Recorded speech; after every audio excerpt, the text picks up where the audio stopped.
Says are who Ghana. The way you team me a real fee about seven. That level, the level at which I team me a real fee, the true identity of our history, no. Aya na reho. Nanka Awua Domase etimi eyi man hine foforo. Na the media coverage no attention e wo fom say. Na oni me Awua Domase woni mo mabakwasem. Hey, especially eduanu Sunyane for. Nanka wo mo kra de e wo se nko mo kra nanka bohu dawuro kase pa. Awua Domase ye kase ka o mabakwasem. Ebetimi relatia ko dipa me aduan si bibi so how are the Bono region anka ne efe no the Ashanti West wo mo abakwasemu amankwatia ehifa ana amankwatia ko fa ni firi ye ba abantuma ma ne bedi ade ye twase makati Charles makati tini ade nda ya twere o Ghana abakwasemu se Ghana nsumire bi kun broni twa broni tem Awua Domase. Now when a Rollins a penswo one quarter as din commerce yanti ye Sunyane. Na Sunyane wa he. Na Sunyane kura ni nchifri he. Ye tutu abakwasem asi o. And ye benya bote ni abo around 1988 4th August. Anka ne no mo mani afidu de wo mo kai sa graphic ade ye fene the People's Daily Graphic de be 88 4th August. And some mo tro ye. E tira wo se Awua Domase no ankasa no we hear that attention no I wasn't kamani bia ye bu no ne etini die etim amani ye kase no we hear that attention or deserve to have it say nko manya man here for free and any pere fi Awua Domase no more maya magana kumbroni I wish I heard this graphic here we are heard the details of Awua Domase ama abakwasem wankasa relating to the Ashanti West in ya that the Bono abakwasem and you betie free nanano na me say nanani timi kan abakwasem nanani se meboa nanano be gina musa said se ma make nyina meboa you betie amankwatia ho nsem nyina any other details of Awua Domase you deserve to know but before me hear s.a.d details way from a graphic of which I'm sure say you will be shocked we going through these details. So according to Anka and a graphic way over the buy, come over and they will or say Nana Kwame crying the seat, then time mine of Awua Domase number 2 Tio has now given his consent to enable the Sunyane Nana Soma Aso Krawuri the second to be elevated to paramountcy. That is the people of Awua Domase. They had to give a consent to the then time government JJ Rollins. So finally, Ajia to me say mutimi elevate Sunyane. Eme Sunyane be paramountcy. Now, who say to me ben na omo at that time. You can see a kind graphic in the video never edited. But I just want to highlight something to you for you to know how important that. I was in the necessary media coverage. Awua Domase kunya womunsi, ko was in komunya omu deserve. Sunyane. Woman abakwasem pa. Na omuna ya think say Awua Domase konti ase bibia. And the nipa refi so nipa refi akonwa kese se hu abakwasem. It is out to see Awua Domase hine fofora. Abusua hin kese ne yesie no.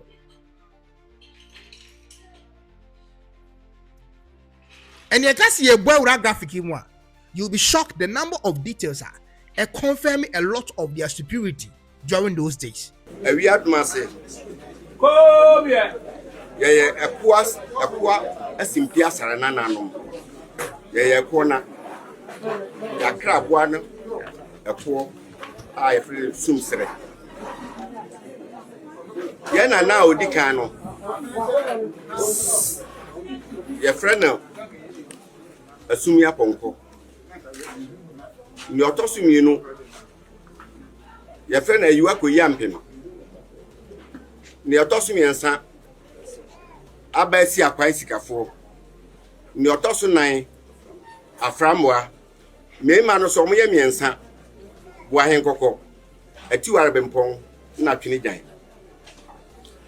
Na Yakonya, Ubia Betty, I say, Bant Macunya, Bant Macunya, such anything. But my hina preku na wara me na ayiwa ko yampem. Ne na wo awia panyini. Nti na awia panyini bantuma anote. Nti brebe duru ye se obekwa akobobra. Nti okọ ne maame nua panyini a asumi aponko ho seketia. Se okọ akobobra. Nti ona okotena okobobra nya sika tonnonko nkwa takwenti na wo nipa ba apim. Ah, no cross chi kuro was seketia ho. Ade fe na awia. Na no wo fa abo ahenkoko wuye. Na sebi onka se wo fa se ni ade anka na di ade. Na nanka konya nanka awua ni obi a momhye nanka ene dia. Na asum ya ponko no ko wa onso no oba ba bi e fe na afia bosoma. Na ono so ko ware jama hena ye fe kufi so no. Nti omo kufi so ampem ne wo ba ne ye fe na e champon kwasi. Nti e champon kwasi nso huru sim se one na awia panyin no be pra konya no. Na enam se na awia ayi kufi so ampem no oye e champon kwasi ni papa nti ohun se awia firi bantuma ne bae. Nti akonya no jam ye de ko bantuma so kun wo ho obesan de dom na ko. Nti osori ti awia panyin ma ye de akonya ma awua no fa se aye frɛ na e champon kwasi. Nti asɛm no ante awua de na oboni tumpo se obetu afi ho. Na kwa na obefa so obetu afi ho so na mu aye de because se na obetinti dom ni nyina kono na ani enyan. Nti de akoba aye ne se bra ye bwan kokwayi no ja bondugu hene ba be jamo mo be ye yi. Nti omo ye so mbekwa akwada nase. Nti hwa mo kwa ya na awua ne dom se ni ado ma menyae. No mo tufu yo so ade a fidie hwara ni chia no. Nti awia ne dom no ba ya na ebeduru ne ba bi awia dom aso. Nti obeduru no hu sasase ne ye ba bi ekuru ni da so ye. Nti omo sase so mbe chichikuru no. Awia so no ba ode dom ni nyina na bae. Nana awia nya obi a sebe oye dufu nipa na onse nipa so. Nti nipa na ode omo bae we a osebia ma oluma makohu nsu bi wa ha na mpese mchichiri mekura wo. Nti dom na awua de omo bae bi na chichiri sunyane bwan kokko. Ebi na chichiri kwatire kwasi awia. Ebi na chichiri adanti a friend wia kofi. Ebi na chichiri fiepre chaman ponsan. Ebi na chichiri atronie dumasua de ochichiri dumasua no omo ya nuafom ye fi toku ni akwan. Ebi na kwa chichiri atronie bi na chichiri aya akoma so nti nkura atwa ho sunya ho ahia nyina ya wi adoma nkura. Nti omo na ochichiri nkuro ni nyina oguso omo chichiri nkuro na dumase ko nanim no ena sa mo premper the first otu adum hene se omra na baatuma konya to. Nti awia panyini mese no kona onko di baatuma konya. Nti awia panyini ekono o hwe ye nananom so a nipa oba panyini no owo makakra ayiwa ko yampem no owo kosu awusu adenchim wo kroma panyini wo awia panyini. Nti kosu awusu adenchim no ono nso na wo kwasi krabosomhwe. Nti mra awia panyini ya befa so nko di baatuma konya ode ne wo fase ya frɛ kwasi krabosomhwe si nanan na ono firi ha na okodi baatuma konya. Nti okwa ya ni kyere bi na kwasi krabosomhwe no okọ no nsumachiri. Nti awua panyini de dom free baatuma kokra santire ma ni tu dom ka hono no be ye ne wo fase kwasi bosomhwe na yi. Nti owia yie no na opunu na konya. Awua panyini na chichiri awia adoma se na so enwu awia adoma se kodi baatuma konya.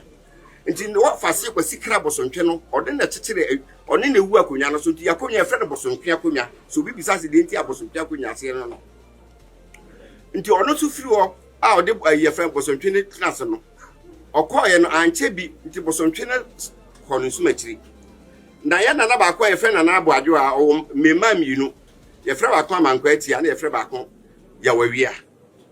Nti obaye no ode amankwa atia ne si nanan because obaye obepunu nkunya wie no. Nti ho no oma the first time oyi banim hene yefre no boadi kofi ahemfo na dom na ode ba ko yefre krobia sante omo na ya adontin ana acting president ɔno so ne nana ka ahemfo no mobile ne bi enti saa dom no bi na ɔde ɔmusie bi wi ha ɔde Sunyane ye krontire ɔde aturonie ye benkum nifa na ɔde kwatire ye jaase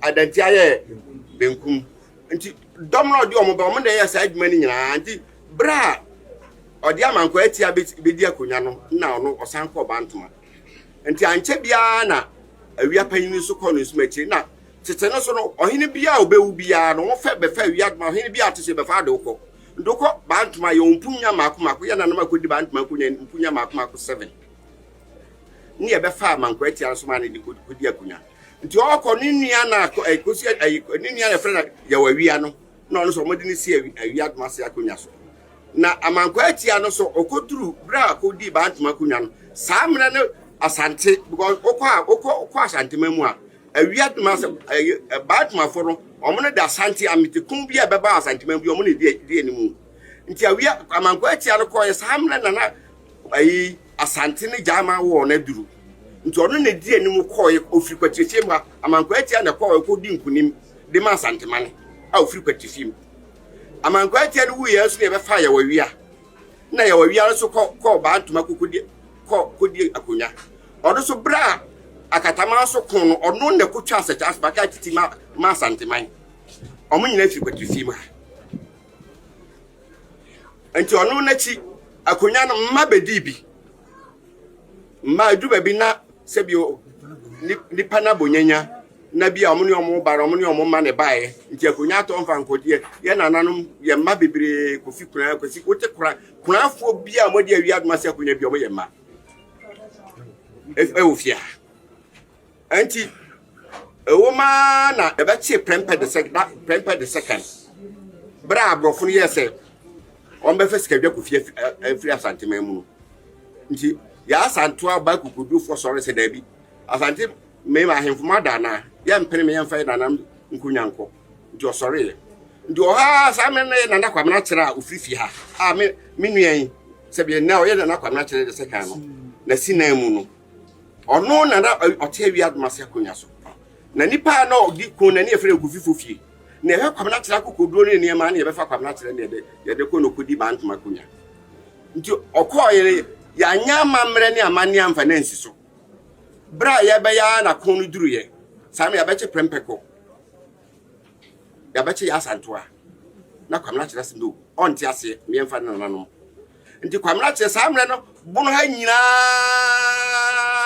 ye wɛst na asante ne ni bonafo nti nkura ahemfo nkuro dodo atwa sunya bonafo ahia nyina no na enam se ye friends bantoma hene na ne ba na awia Domase nti saa asase ni nyina yo nti nkura atwa ho yira na awia Domase na ye headquarters nti na kwamna kira at the point in time na ahemfo mako 54 na ese na se wo bunu mamu ha nti ono na bua doma no so ne omko omne onti ase obekọ akọkọ agine nanam kunya nti okompa nti omko suatu duro ne niema firi bondugu ne niema ombeduru bechema asante akofo na befa deko nti mu na omu ote na kwamna kire tese yache ya asanto ate no de no homa abrofo ne yache nti wo ya ansa na ye beche kwamna kire no enam po na ye na kwamna kire abofo na otoro masi awia Domase kwatrefie omba si ha nyina abrofo si ha nyina nti wo kwa asante mu aba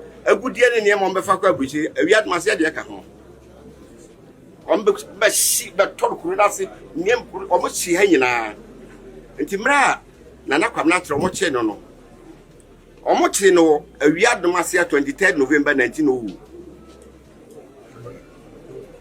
awa Troni Forest obi sada na Troni hina Troni busuma wo na ebo na kwamna kire ho ba no nti omo de duru Kumasi 24th November 1900 25th November 1900 onene the only ohina obono ha na kwamna kire na ohina obono ha ohima abrotie hima di na sem of Britain the Queen of England di na sem of Britain nti omo ye wireless message say yemfa yenya na kwamna kire yekunu kwasida nti Awua Domase yentama yekese ka kwamra kire kwesi da mfa ka kwamra kire kwesi da na ni braba ama bre wo Ghana abakwase mu hwe ba bi odi abakwase bi sane ya kopem se yeti ya santo amonya ade ni nyina they were there, they were fighting to make the history of Ghana what we think it is today. Me ofu Ghama abrachi na etosun me ofu Ghama abrachi etosun me ofu Ghama abrachi etosun me nana ne awia payina ochichire Awua Domase me nana ne kwesi bosontwe me nana amampoetia me nana ne awia payina me nana ne abrachira okoko wasan me ho a yede ni ti theater ma enunti enya Awua Domase nta enadai me so achire nana no ene Awua Domase sompa me nana no beso ene na me ba de to me so ani ya se nana mo frɛ me no ho awio anadio ensumo awia mo me da me chi eto nana ba na chi besi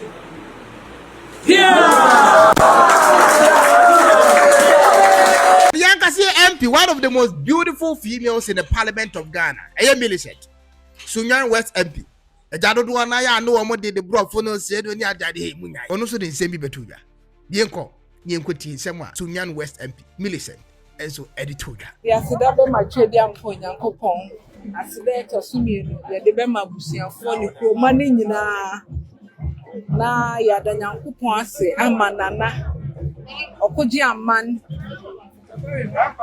sene Nyankopon adom wa mane abanya we ye nyina ye nim se e ba Awua Domase akonya na da ho ache na edin so a yenya ye kwabna kire no eyokofo ye nyina nim se ye ntichi eni eti ankasa ne bantima akonya sene Nyankopon ye yadom na mfie bebre akonya yada ho na nne wode amai ne wonfa ma obi a wode ama me ankasa papa yes too much is given much is expected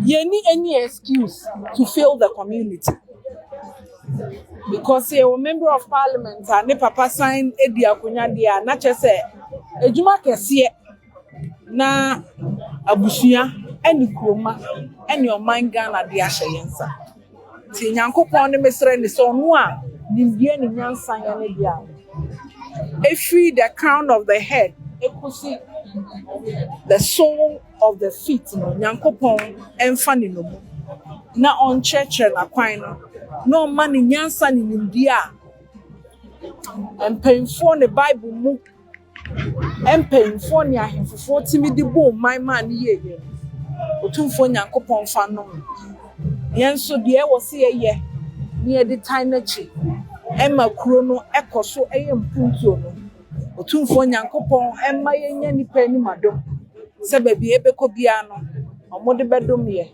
omode dum ye nso aye mfa nkame kroma ye de mase wani monyam hye ene achitaa mu nyina omode ebetaye ene asundua efiri mra ye nana Otumfuo ebia asem no ebesi samme e format dia ye wie bibia e de aseda e mo twedi ampo Nyankopon timamufo eye abusuafo ayenim no na nyina ye hwe se Nyankopon be ma yakwanya se sa akonya we yebetimi esi timamufo aye krado timamufo ni bi ne me anne me a member of parliament e cheye readiness to serve the people entisi e kaso soma obi ekitamu bi ni ayam na ayeye adesrede ni ebekoso asre said your mo ankasa ka asem nko no mbetan mechi abo amaye no mesre se sani emfanom ye papa nso no a waye agya aye maame amaye no